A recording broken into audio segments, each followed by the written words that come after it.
अंधेरा जिसने देखा। गांव में एक छोटी सी गाथा थी जिसे लोग सुनाते थे।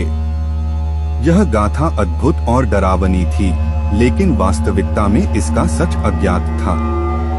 गांव के पुराने मुसाफिर भी इस गाथा से भागते थे। राजन, एक नौजवान, गांव में आया और इस गाथा के बारे में सुना। उसे यह गाथा अच्छी लगी और वह इसके बारे में और अधिक जानने का निर्णय लिया।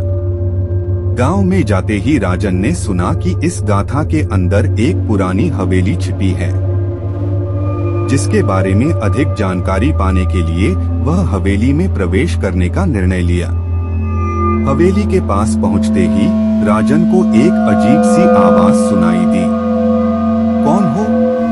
राजन ने कहा, मैं राजन हूँ। मैं यहाँ के बारे में और अधिक जानने आया हूँ। उसी समय एक बुजुर्ग आदमी सामने आया। उसका चेहरा बहुत ही भयानक था और उसकी आंखों में दरिद्रता की चमक थी। बुजुर्ग ने कहा, तुमने गलत जगह पर कदम रख दिए हैं। यहाँ से जाओ, नहीं तो तुम्हारी जिंदगी खत्म हो जाएगी। राजन डर गया और वहाँ से भागने की कोशिश की, लेकिन बुजुर्ग ने उसे पकड़ लिया। बुजुर्ग ने राजन को अपने कमरे में बंद कर रख दिया।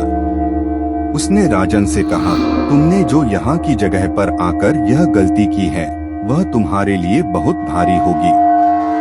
राजन ने पूछा, लेकिन मैंने क्या गलत किया? बुजुर्ग ने कहा, यह हवेली और इसके आसपास कई सालों से भूत प्रेत रहते हैं और तुमने इनकी शांति को तंग किया है।